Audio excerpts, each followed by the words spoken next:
Welcome back to the Cybersecurity Mentors Podcast. And today we have a good episode for you. It's special. Why? Because we're having a Q&A. And all of these questions came from our community, our school community. If you haven't heard, we have a school community. It's amazing. It's awesome. Join for free to connect with a number of people that are either in cybersecurity already or are working towards getting into cybersecurity. And they're amazing. We also have free hangouts every Friday. John and I jump on with anyone who wants to join. You can bring questions there. We can talk about topics, you name it. But today we asked our community, hey, we're doing a Q&A episode. We want to hear all the questions that you may have, and we will answer them in our podcast episode today. And this is what they got. Now, we got a number of them, so we had to kind of pick and choose which ones just to make sure that we have enough time and we don't go overboard, but we will save the rest and we will answer those in another episode, and we'll just keep doing it until we can answer all of them. But we got some good ones today. So looking forward to answering them and then seeing what you guys think. Yeah, I'm excited. There's some good questions. Yeah, there are. We broke them up into a few sections. So we got breaking into cybersecurity, experience, labs, and hiring. We got certifications in education. We got real world cybersecurity lessons. We got career growth, mentorship. And then that's it for this episode. But yeah, let's just get started. So breaking into cybersecurity. All right, John. So if you were starting from zero today, what exact steps would you take in your first 90 days to become employable? All right. So we've decided to time ourselves to not ramble on. Okay, all right. Here we go. All right. So first 90 days. 90 days isn't a lot of time, but I would definitely focus on from zero, the fundamentals, as we've talked about several times. And you need to understand the basics. You need to understand, hardware, software, networking, operating systems. I think the A+ route is great. Do that, knock it out. Now, 90 days, you gotta hunker down to get it done in 90 days, but you can do it. It's not super complicated, but knock out your A+, focus on maybe your network plus next, because you need to understand the network. And even if it's not, I got to get the certificate. I'm not saying you have to get the certificate in 90 days, but you definitely need to build out those skills and understand the fundamentals and the concepts. You need to, on the operating system side, understand Windows and Linux and get that experience. A good way to do that is make sure you build your lab up as you're learning. The TCM courses that are out there, they have some good ones that are free, like the help desk course and some of the fundamentals they have for free. I would definitely take a look at those. They also have an AI course that's free. TCM doesn't pay us anything, but I think they have some good content. If they want to, hey, we'll take some of that. But yeah, take a look at some of those that you could get for free. But building your lab up to start with, hey, I need to build, and we're going to talk about labs and stuff here. Let's start a virtual machine. Let's learn how to make a virtual machine. Let's build a Windows virtual machine. Let's build a Linux virtual machine. I do think if you can learn Linux skills, it's going to help you along the way. Some people hate the command line. I get it. I love it. I'm not an expert at it, but I do love it. But I think that's going to help differentiate you.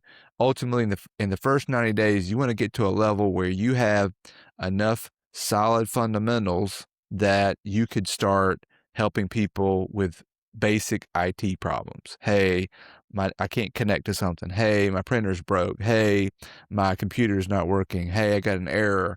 Hey, I need some help here, right? So those are the type of skills you want to build up so that you could start looking for those entry-level IT jobs to get your foot in the door, especially if you're just thinking the first 90 days to get in and start helping, because there's a need for those people that AI can't take over, because you need to have some hand-holding and you need to walk in and say, look, let me help you fix this problem, which is where I started. Really, that's how I started, is helping people, help desk type work, fixing their problems, and troubleshooting. That skill of troubleshooting is a big, big deal. 10 seconds left. Boom. Yeah, that's right. You were timing yourself. That's right. Nice. Awesome. All right. Hey, man, that's good. I have nothing to say. Well, the only thing I would say is, even if you're starting from zero, you always want to be networking. So even if Yeah. you have zero experience and you're trying to learn, I would still reach out to people, try and find connections, try and find people that are already doing what you want to do and pick their brain and help, most of the time you find some good people, they will help you along the way, mentor you in a sense. And then maybe when the time comes, they can give you a recommendation, help you get a job. You never know. Always, always, always, always be networking. Even if you are coming from zero and you're at zero, you should always be networking with those who are in a position that you want to get. So that's really it. Yeah. Good point. All right. Question number 2. What are the most realistic first roles for someone transitioning from another field, and how can they position themselves to move into IT, SOC, or GRC within 12 to 18 months? All right. Well, some of the non cybersecurity roles that we talk about all the time that we say, hey, take a look at these roles just to get your foot in the door, use them as a stepping stone to get into IT. So that is the help desk, that is just working just general IT support, technical support, junior system administrator. Those are the roles, some of the roles that I would say could kind of help you get your foot The in the knock, door.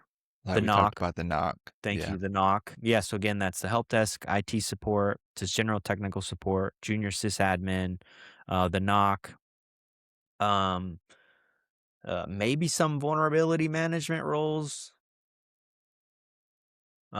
Those to me would be probably some of the first realistic roles that you can transition into as a stepping stone to then get you into a full-fledged cybersecurity role. That's what I would say. Any others? Did I miss any, John? No, I think that's true. That's good. I do think like the vulnerability management is a good one. It's just you may end up just being the person that's doing the grunt work of that. Like one of our guys who started, this is a long time ago, but he was working with those scans and just getting the scan data and not really doing a lot of interpretation. Maybe he did like a first level interpretation of the data, but it was more like, hey, we need you to go check to make sure like the compliance check side of that, where it's doing a scan of a system to against a benchmark. It's very basic, easy stuff. The benchmark is built in to say, do you have this on? Do you not? Right. And we do this in some of our regulated environments where we're scanning against the benchmark. That's stuff that's a pretty good entry level type role because you're getting into that vulnerability management mindset. So I Yeah. think it's a good one. Now these are just IT, general IT. Now, if you can obviously get an entry level cybersecurity role, that would be your SOC analyst, um, maybe a junior pen tester, depending on your skill level. But definitely SOC analyst is where I say I push people to go towards, and that is for specifically for cyber. All right, number 3. What counts as meaningful experience in 2026 when so many entry level roles require 2 to 3 years? What are the fastest ways to build experience that hiring managers actually respect? Ready? Timer started. All right. So it's the catch 22, right? We've seen it. And guess what? When I started in cybersecurity, there were no entry level, zero experience jobs either. So this is not a 2026 thing. This is a life thing, right? It's always been this way. Again, it's not always what you know, it's who you know. So that's how you can get in and get your foot in the door. But as far as building experience, when I showed up for my interview at Clemson University, I had practically zero cybersecurity experience. Like I had done some of it on the side. I've been studying it, right? But I had like not a lot of real actual experience, right? So what were the things that I convinced them that I was a good candidate? Why did they hire me? Well, number one was my passion, was my interest, was that I proved and I could show that I was eager to be there and had aptitude and attitude to be there. And I also had the fundamental experience that I had built on from the IT background, and that was number one was running Cat5 cable, which was basic, but it was something. Then help desk experience, a desktop support experience, then a little bit of server administration experience that I built on that.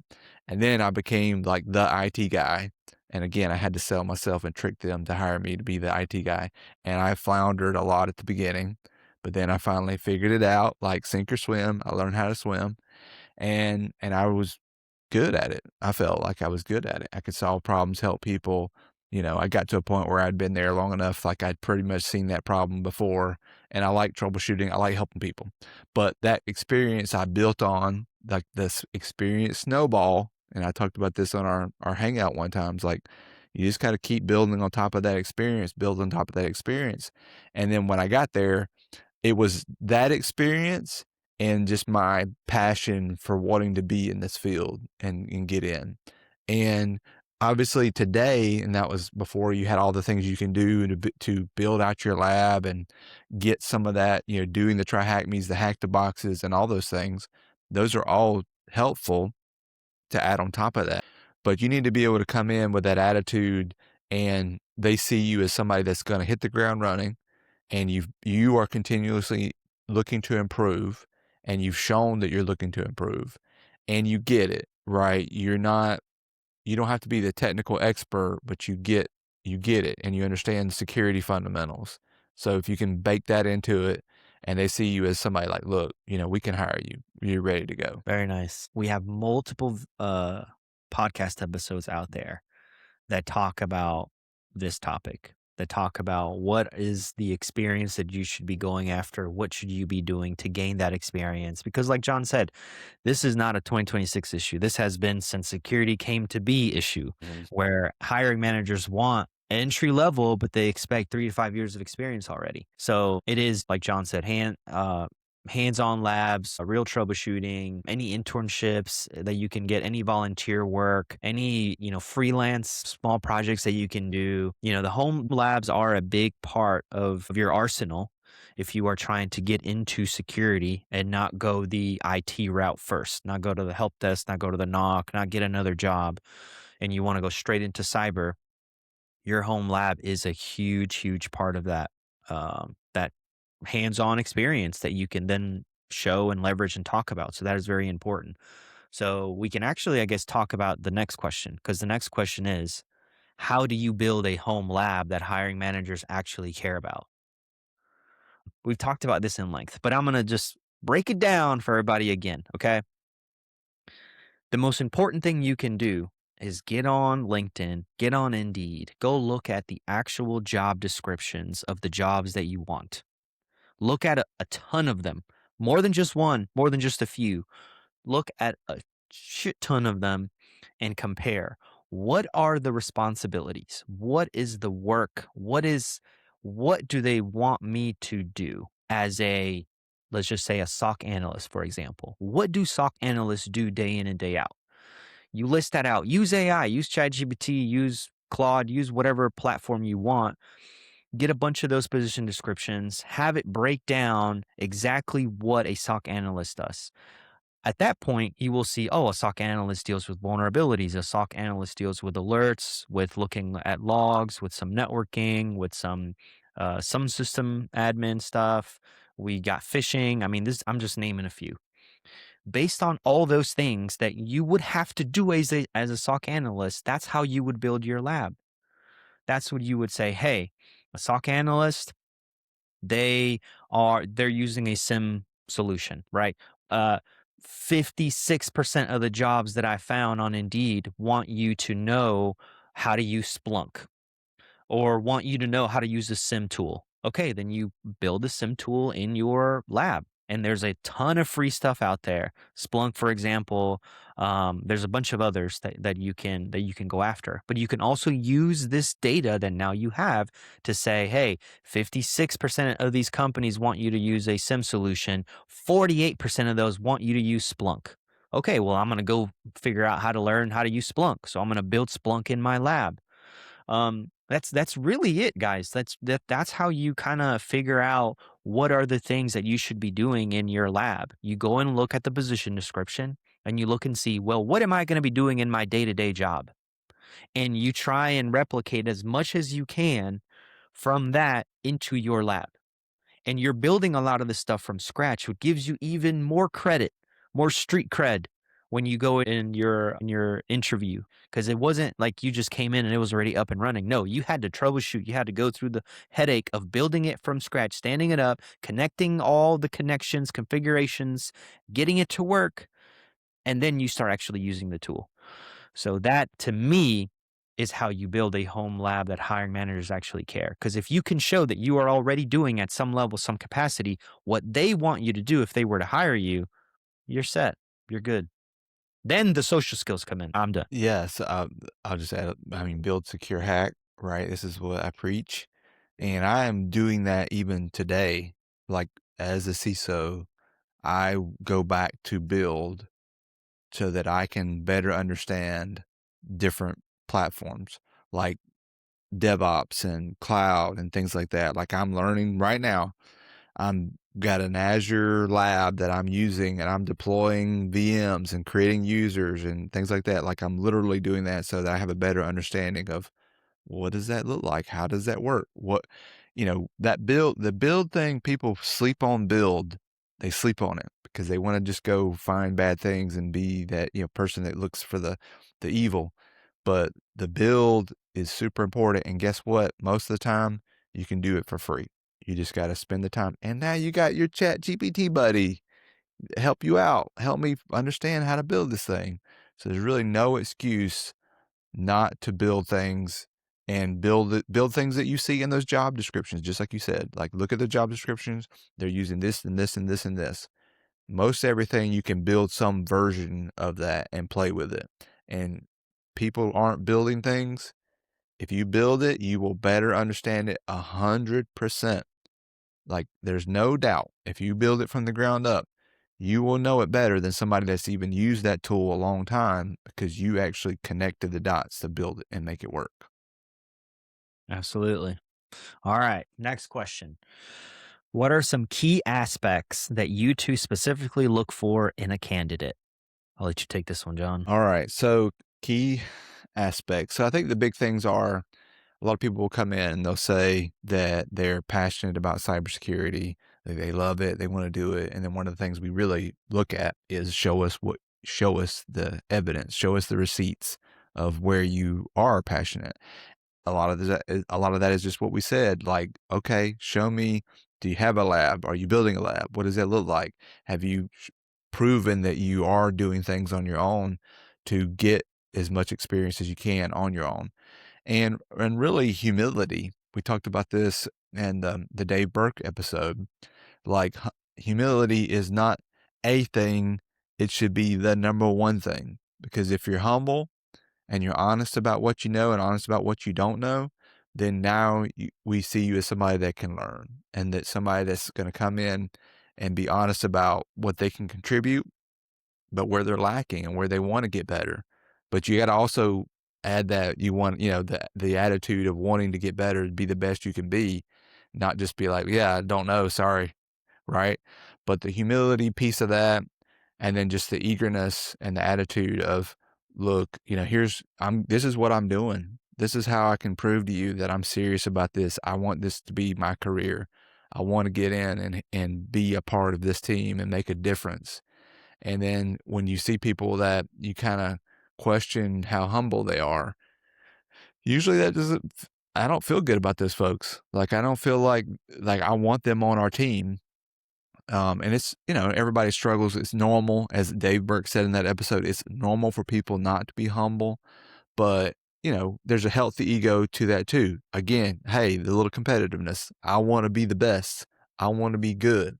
Is not a bad thing, but you need to come at it with humility and say, all right, every day I'm just trying to get better.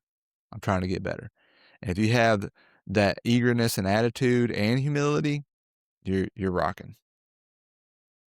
Yeah, no, I completely agree.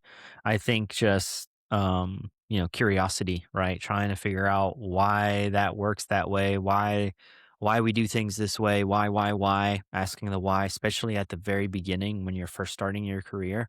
I think that also helps you tremendously. And if you can come in and already have great communication skills, great people skills, like be able to read the room, that's just a huge plus. So, yeah. Yeah, those are good. All right. Let's move on. All right. So, this is getting into certifications and education. All right. The question is, a lot of senior level roles request GIAC certifications, while very few mention CompTIA. Should someone pursue GIAC certifications early, or is CompTIA still more appropriate for entry level candidates and career changers? It's a good question. Yeah. What All you right. got? Let me start my timer. All right, here we go. All right, so let's break this up. So a lot of senior level roles request GIAC certifications, while very few mention CompTIA. That's true. Why? Because at a senior level, that means that you've already gone through the beginner stage. A lot of CompTIA certifications are good for beginners, are good for entry level, are good for dipping your toe into the water, getting a basic understanding of whatever the certification is, right? We mention A plus a lot, right? That will help you get the fundamentals of just general IT because it'll give you a little bit of everything that someone in a help desk or a support IT support role would have to handle, would have to do. Then you move on to Network Plus. That's again entry level, basic fundamental knowledge of networking. Then you go to Security Plus. Even Security Plus is just basic level, entry level knowledge of security. And then you go on and on. They got Pen Test Plus, they got Linux Plus, they got all these other certs. CompTIA is a certification organization for entry level, getting your step into the door. GIAC does have some of that as well, but GIAC is, like you said in this question, that's more senior level. That is, you've already gotten some experience, some knowledge under your belt, and you're ready to move on from entry level work. Again, GIAC is more expensive than CompTIA. So if you are, if you have some years of experience in cybersecurity and you're trying to move up the corporate ladder and you're trying to move into a more senior role, abso-freaking-lutely GIAC and other organizations would be best for you for those certifications. It also has to do with what you're trying to do, what your job is, what your role is, what kind of credentials do you need to back that you actually know what you're talking about. But CompTIA for sure is a stepping stone to get into an area, to understand the basics and fundamentals. I wouldn't just go with CompTIA and then just stay there. Absolutely not. They're like the first phase of becoming a successful powerhouse in cybersecurity and just a general professional. If you have the funds, but also if you have the experience, I would totally recommend go after GIAC certifications, depending on what you're looking for and what your role requires. But yeah, that's my 2 cents. What do you got, John? So, my very first cert was A plus, very first cert, and I paid for that out of my pocket, right? I didn't have anybody pay for that for me. And SANS has been around a long time. It's got a lot of visibility. It's very known. Everybody knows SANS. They've heard of SANS if you're in cybersecurity. It is very expensive. My first SANS certificate was SANS 503. It was like networking, intrusion detection, and it was legit. Like it was a very good course. I did go on site to take the course and then studied later and then took the certificate test. But they do have entry level stuff. They have fundamentals and foundations, which I'm sure are very good. It's just you got to be ready to drop $5,000 and maybe more to get the certificate. Now, if you get somebody to pay that for you, then do it, right? I mean, they are good. They are a good company. There are other companies that don't have as much visibility.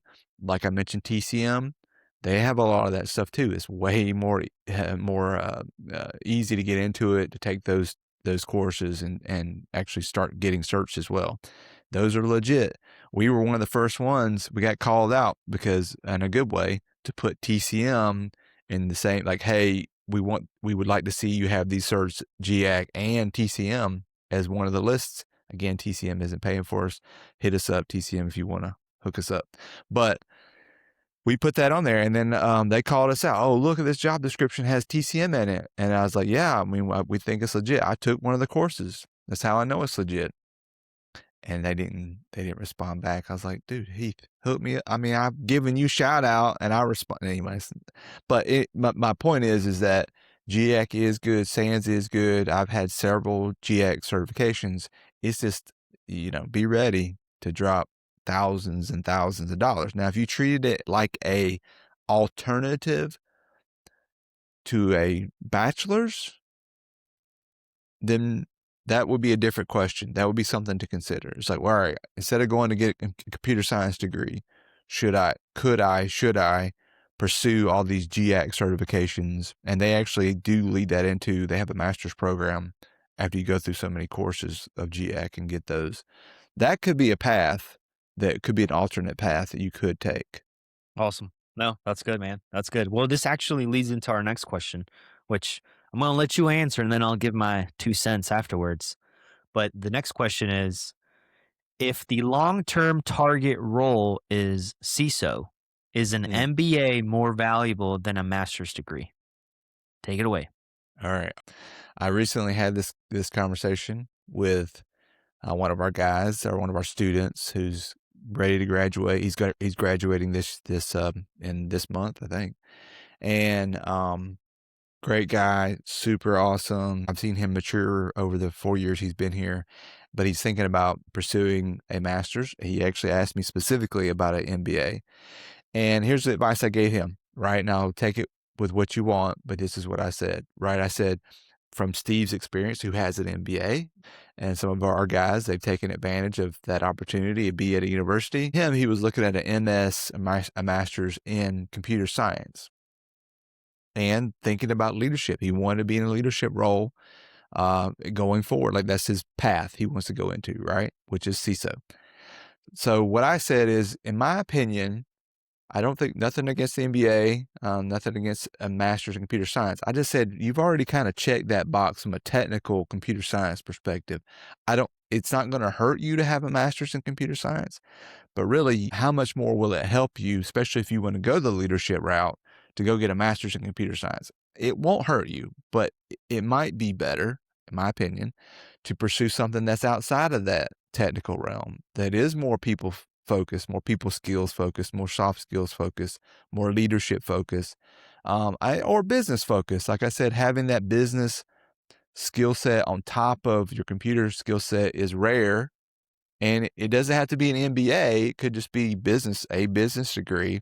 The MBA program is unique, right? Especially the entrepreneur program. They're making you think like an entrepreneur. Here's how you need to build your business. Here's how you grow your business. It is not bad. It is not a bad thing. It's just, that's its focus. I actually suggested, and I said, I've thought about this myself, is a degree in maybe psychology or something, business psychology, something around, as a leader, you're leading people. You need to convince people to follow the mission, to pursue this, and to motivate them and get them on board.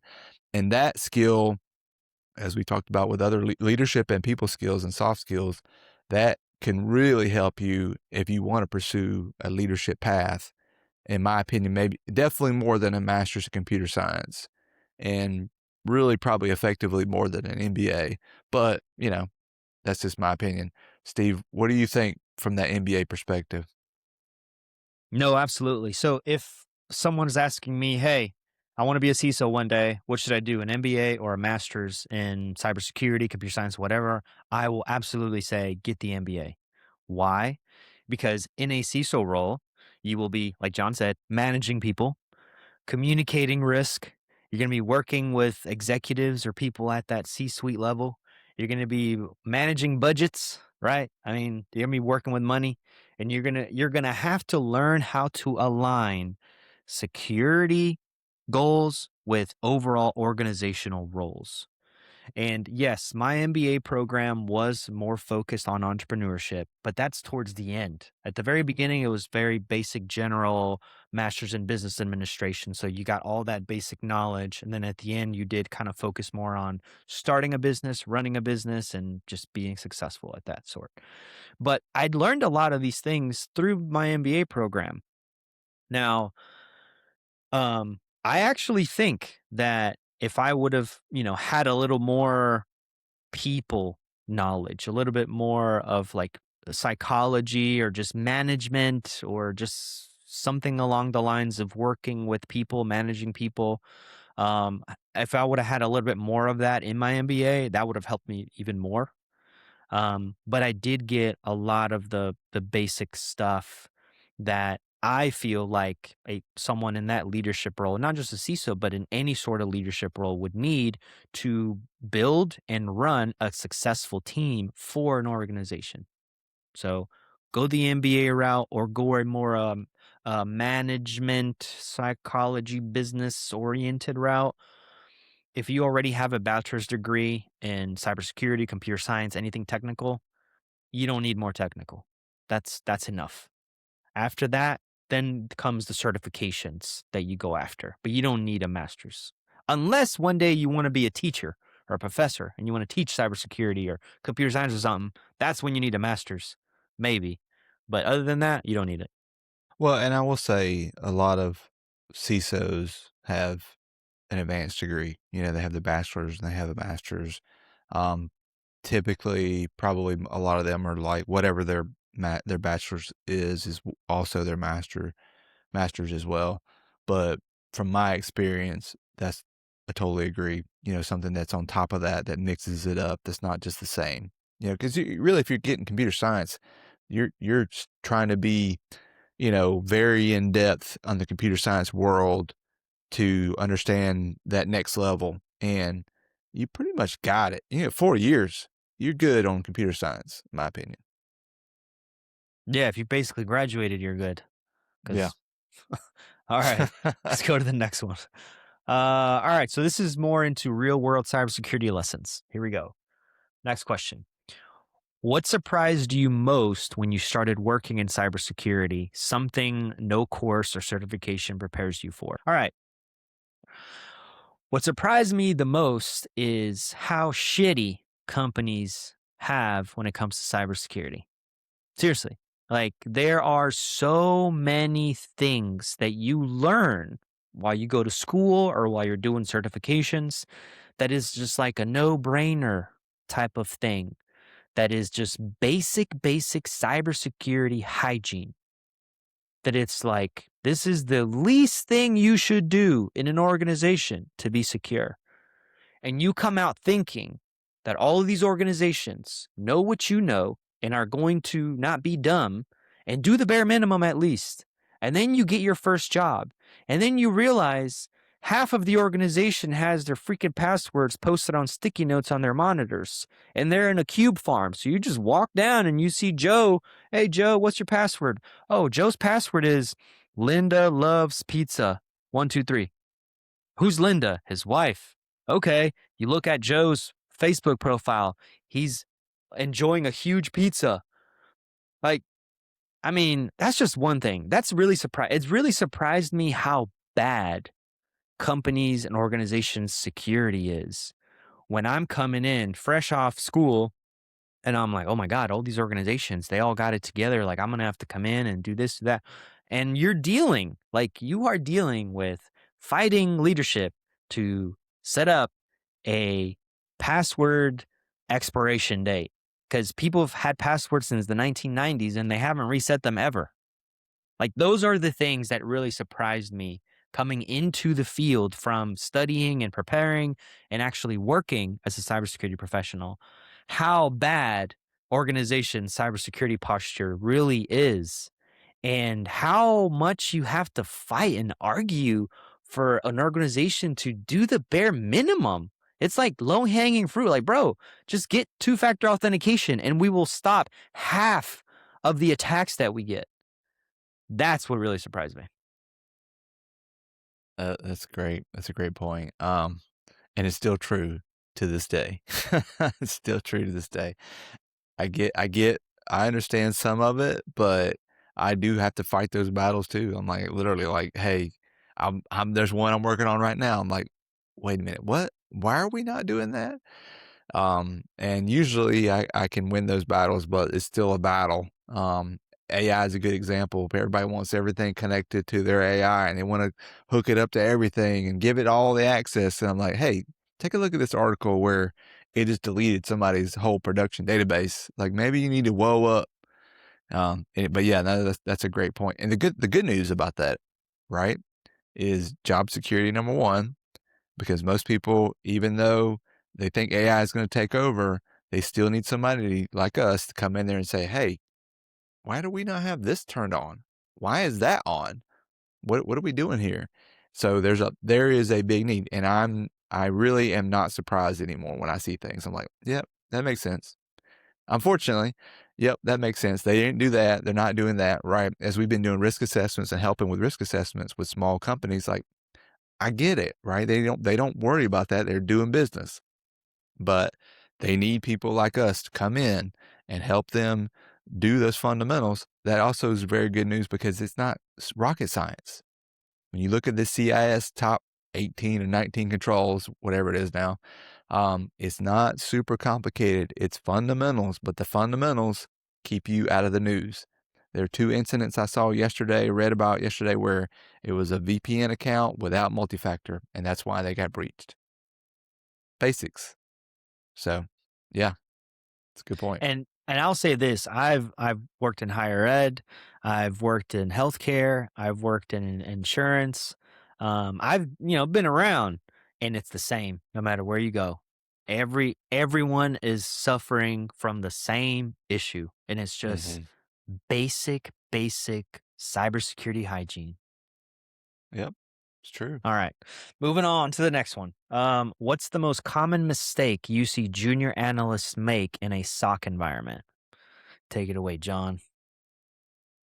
I would say the most common mistake is not asking enough questions, and not there. It kind of comes back to the humility, being open and honest about, especially interns, but like just being closed off, not communicating, just kind of waiting to be told what to do, and not be engaging and being active of like, look, you're here. You're here. You've got the golden ticket to learn. You've got people that are senior that right beside you that you could take advantage of. So that's the biggest mistake, is I see people not fully appreciate that opportunity. You're in the SOC. Look, this is happening. We're here. Let's be curious. Like you said, let's go ask questions. Hey, why are we doing this? And also there's a good advantage of that too, because those new folks, they're not used to the way we've always done things. So when you ask questions, people think they're worried. They're like, I don't want to ask a dumb question. Like, no, you really do need to ask those questions, because it might make me think, that's a good point. I haven't really thought about that. Like, why are we doing this? Yeah, that's a good idea. I haven't just had time to think about it and have that fresh perspective. Plus, it shows me as a SOC manager, like, this person's interested. They are wanting to get better. They're learning. And the only way you get better is to trial and error and fail. So I'm not going to get mad at you if you fail, as long as you don't do it too bad, right? But like, you're asking the questions about it, and hey, this is what I'm thinking here. What do you think? What is this the right analysis of this event, of this incident? So it's just that continued.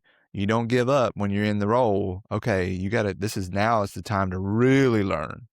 And if you don't take advantage of that, you're definitely missing out on a huge opportunity. And we've had to let interns go because, like, I don't think this is for you. All you do is sit in the corner and wait to be told what to do, and you don't realize, yeah, you don't realize how big of an opportunity this is. So that's probably the biggest issue and mistake that I see people make. I would completely agree. It's like tunnel vision. It's like, hey, you bring in these junior analysts and you're like, all right, this is what I need your help with. I need you to do this. And it's like just tunnel vision. And this is like, hey, this is my lane. I'm going to stay in my lane. And that's it. That's all I'm going to worry about. I'm just going to check the box and not ask questions, not see, hey, what's your neighbor doing? Not get involved in other things. Absolutely. The other thing that I enjoy to hear about is when we hire someone that's coming from a different organization and they come and see how we do things and they say, "Hey, in my last company, we did this, which is different, which may work, may be better." I like that because, he's got insider information on how Lowe's cybersecurity team does something. And I'm using an example because we did have someone who worked at Lowe's who came to our team. And they say, "Oh, at Lowe's cybersecurity center, we did this and we did that and we did that. And that's good because that makes us think, like John said, okay, well, Lowe's, they're legit. Why are they doing that way? Why are we not doing that? And it's just, opens up a whole lot of things. So that's something that I actually like. So if you're going into an organization and you have prior experience and you see something that new organization is suffering with, and you don't speak up and say, hey, at my last organization, we used to do this and it worked, then you're just hurting yourself and the organization because they can see you in a different light and then start saying, whenever a new issue comes, I wonder how so-and-so at this company handled it. Hey, so-and-so, how did you in this company handle it? So now you're being involved in more conversations. People are looking at you to see what you have to say, and that just puts you in a better position. All right, I'm done. That's good. All right, next question. When it comes to cybersecurity, is it better to be a jack of all trades or a master of one trade? I'll let you take Ooh, this one, Joe. I was gonna say I'm excited about this question. Shout out to our school folks. All right, so you probably heard me talk about this. I came up as a jack of all trades. I definitely know people that are the master of one in cybersecurity, and that was their focus, and it worked great for them too. Like there's nothing wrong with that. In my experience, jack of all trades has helped me the most. And I talked about being able to talk to different teams and communicate in their language and understand where they're coming from. And when I do that, I can see how I'm building that bridge of communication. And they're like, okay, John gets it, right? He's been in some of those roles. He understands where I'm coming from, right? And so a lot of security is you're selling security. If you can't speak their language or see where they're coming from, a lot of times it's like, well, they don't get it. And and they might say they're doing something, and on the back end they're going to do something else because they don't think security gets it. I got an amazing compliment the other day from one of our guys who said, John has the hacker mindset. And I was like, yeah, I mean, I think so, but that was cool for him to say it because he's like our director of offensive security. Because again, the defense and offensive mindset, like I can switch between the two, where some people are like, I'm just offensive. That's all I do. I love red team. I love hacking things. That's all I do. And then the other side is like, oh, I'm just blue team. That's all I do is I'm going to protect and defend and monitor. Well, there's a lot of things where that mindset you can shift between. When you can do that and think like a threat actor, I love it because I can be like, well, wait a minute. What about this? That could be a weakness. What would I do if I was trying to get around that weakness? On vice versa, if I was attacking something, be like, oh, how would they detect me? How would they find me? How would they see what I'm doing? How would I hide my tracks? Those kind of things. And so having both of those skill sets has really helped me. And it's definitely weird when people talk to me as a CISO because most CISOs have come up the compliance path and they're not that technical. And so I trip them out sometimes because they're like, whoa, wait a minute. The CISO's coming to this meeting. He knows what's going on, right? He can actually speak and talk to this.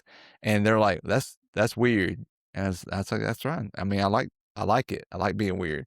And as a CISO, you can still dabble in different things and do some of those things, which I do because, I'm the CISO. I can still be technical.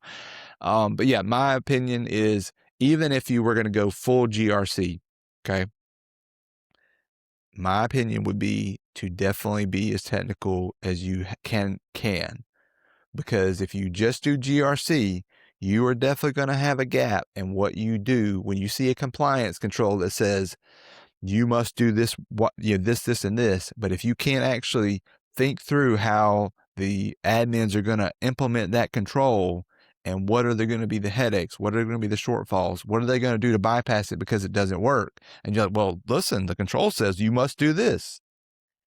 But missing out, this is why that whole build, secure, hack mindset and building up your fundamentals is important. And like, oh, if I was the admin, I can see where this is going to cause me a lot of headache, right? And so that makes you even better as a full GRC focused operator too. I'm kind of like this translator where I'm not an expert in compliance, but I live in that world and I understand the compliance, but I understand the security piece of it and how it really applies. And I understand the technical piece of how it would be implemented. So all three of those things make me a good CISO, in my opinion. I would agree. I have nothing else to add. So let's move on to the next question. The next question is, how do you navigate situations where leadership doesn't understand or prioritize security? So let me start my timer. I'll give my quick 2 cents and then I'll hand it over to you, John, because this definitely fits what you do every day. All right. So for me, question again is, how do you navigate situations where leadership doesn't understand or prioritize security? When I've come across a situation where I have a risk, I have a big issue, and I'm trying to get leadership, which sometimes leadership is not as technical as you. Leadership doesn't have the experience and the knowledge that you have to really see a risk how you see it coming from a cybersecurity standpoint. They're more worried about business. They're more worried about keeping things running, uptime, making money, like that. That's their focus. So I come in and I take the approach of, how can I tie this security risk, the security issue, this project that I want to take off or I want to do whatever? How can I tie that to business speak? And this is where the MBA came into play. Because I then say, all right, well, they are focused on the company's reputation. They are focused on the uptime. They are focused on making money. Like that's what they do. That's their job. So how can I share this risk and translate it into that and say, hey, if we don't do this now, it's not if, but when bad guys take advantage of this, our reputation will be affected. We will have a lot of downtime because we're going to have to go back and patch things in an emergency, bring things up, whatever, and we're going to lose money. And if our reputation goes down the drain, less people are going to want to attend this university. We're going to be on Channel 7 News. It's just going to look bad. And all of this could have been avoided if you would have listened to me, your subject matter expert, when I said, hey, it benefits us to do this now. I know it's going to cost money, but we will save money in the long run. We will save a headache, and maybe you don't get fired. Now, I will obviously do it in a more professional business speak, but I'm just breaking it down to you as simply as possible. I try to say, if you don't do this now, this will happen. And it's not an if, it's when it happens. So you either deal with it now when you're in control of the situation, or you are going to have to suffer it when you are no longer in control and you're playing catch up. And I'm going to say, I told you, man, I told you. And when Channel 7 comes to me and says, hey, Steve, you were in charge of this. What happened? What's going on? I'm going to say, here are my receipts. On this day, on this time, I talked to these people. I told them this, and they decided not to do it. They accepted the risk. So, it's on to you. So that's my 2 cents. I'm done. No, that's good. That was definitely good. And I always come back to be Yoda, not Luke. And the Star Wars analogy that Adam Anderson, shout out to him, gave us of, hey, you're not the hero. You're not here to stop everything and save the day. You're the wise counselor. You're the guide. And you're here to say, hey, I highly recommend we do X, Y, and Z because, as you said, here's the risk, here's the likelihood, here's the impact, here's the potential cost if we don't do something. Back to business speak, here's the cost to fix it, speaking in their terms. And you present it, you present those risks, and you get put out there so they are informed. Your job in security, and as to especially leadership, inform them of the risk. That's your job. Your job is not to accept the risk. Some people think, oh, the CISO is supposed to accept the risk. No, I don't accept any risk. Right? I inform and educate so they can make an advised business decision on whether or not they want to accept that risk or not. And if they don't, how they might want to mitigate that risk. And I give them options to mitigate that risk. Here's what it would take. Here's how much it would cost. Right. And if they choose not to mitigate that risk and they choose not to take your advice and mitigate it, that's fine. You need to be okay with that. Now, it's best if you can get that in writing and say, like, look, I told them, but you probably won't get it in writing, but at least you've done your part to inform them so they can have an informed decision, and you should be okay to move on because at the end of the day, if the business it's a business. They have to weigh all the pros and cons of a choice. What the money, is that investment worthwhile? Or maybe I would spend, $1 million to fix this risk, but that's going to hurt me for $3 million in another opportunity if I did pursue that, right? So you have to think in that perspective back to the business mindset and the MBA mindset. So yes, basically what you said, but remember, be Yoda, not Luke. We should put that on a t-shirt, John. Yeah. Be Yeah. Yoda, not Luke. All right. We're going to do one more question. This is our last one. All right. And that is, other than don't be an idiot, what is the best piece of advice you've gotten as it relates to your career? So I would say, honestly, there's not a lot of advice that I've gotten about, hey, this is your career. The thing that stands out though is throughout, as I look back on my career, there were a lot of opportunities that I was very excited about. So this is going to be a great opportunity. And then the door closed on that opportunity and it sucked. I didn't like it. I was upset about it. But now it's crazy how if those doors had stayed open and they worked out, how I would likely not be where I am today. And so thinking about, you're going to have missed opportunities. And this is just reflection of what I've seen in my experiences. There's missed opportunities, but just because the door closes doesn't mean, maybe not right away, but down the road, there's not another chance for a different door that opens that could lead you down the real path that you don't even know is your path. Like, I did not go into this as to be the CISO, right? That was not my plan. If you had told me that was going to happen 10 years ago, I'd be like, nah, that's not happening. Right. I don't want to be that person. But I'm fortunate and find myself here today. Glad that it worked out that way. But there were definitely opportunities along the way that I thought, oh, this is what's going to be for me. Like, I was going to go be a full-time offensive security person. I pursued that a couple of different times, and it was like, oh, this is going good. This is going good. And it didn't work out, which now I'm glad it didn't. So take that. What I would say for people is, don't be discouraged. You're going to be discouraged, but don't, hopefully take that with the big view, the long-term view of, okay, well, that didn't work out. Maybe that's for the better good. Maybe that's really not the path that I'm supposed to go. Keep trucking, keep going, keep looking for those things, keep getting after it, getting your stuff done, building on yourself, improving yourself. And those other doors will happen, right? What does it say? And I can't remember the exact saying, but luck happens to the people that are just, more often getting the work done, right? They're out there doing the thing, and you just end up being more lucky. But really, some of those things, even though they're invisible at first, they work out in the long run. No, that's great, man. That's great. So I have two pieces of advice, one that was given to me and one that I learned on my own. The one that was given to me is, you know, your reputation follows you everywhere.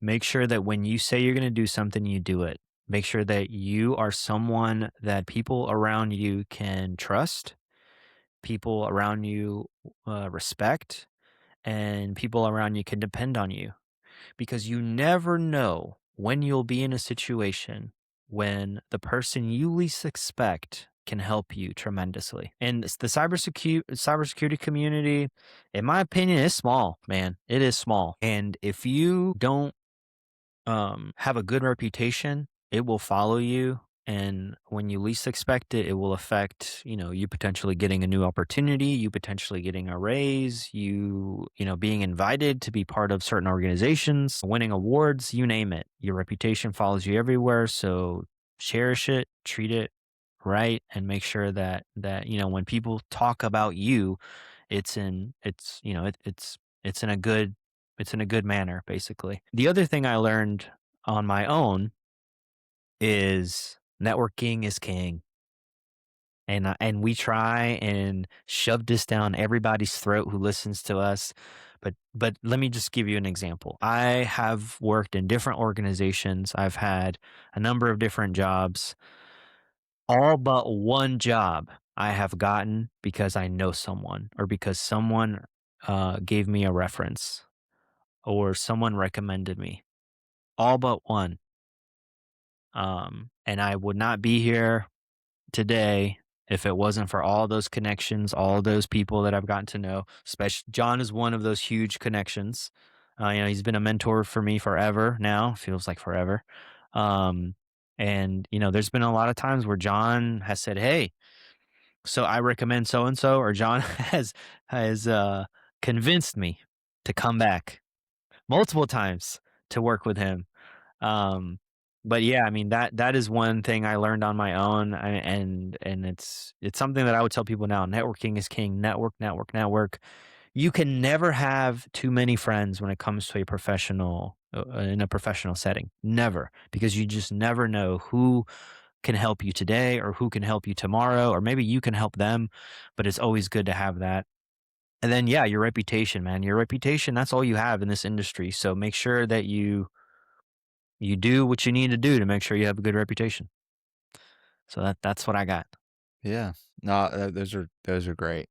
And speaking of, if you want to check out the Networking is King course, the literal course that we built to teach you how to network, come join our school community for free. This course is for free. You can join it and go watch it right now and watch all our modules and learn how to network with people. Yeah. I And mean, if you it's have funny. questions, you can ask Yeah. us and we will answer your questions right then and there in the Yeah. community. It's funny how people, I'll be like, yeah, did you see the course that we have about this topic? Even in the community, like go look. But yeah, we beat this over everybody. But I hear it over and over. I totally agree with my experience too, is the same. I wouldn't be here without other people and helping me bridge those opportunities. So these are good, man. I think Yeah. this is fun. And we didn't even get to all of them. So for those questions that we did not get, I have them. I saved them. So we will tackle these next time. We'll probably do another of these here shortly because we have a lot of good ones. But thank you to everyone who submitted a question in our community. And for those of you listening, if you do have questions, all you have to do, join our community in school, throw it out there, and we can either answer it right then and there, or we can, jump on a quick chat, video call, answer it there, or we'll use it for our next episode, for our next Q&A episode. So thank you all for joining. Thank you all who submitted a question. Thank you to our school community. Y'all are awesome. And that's it for today. Till next Yep. time. See you, everyone. Bye bye.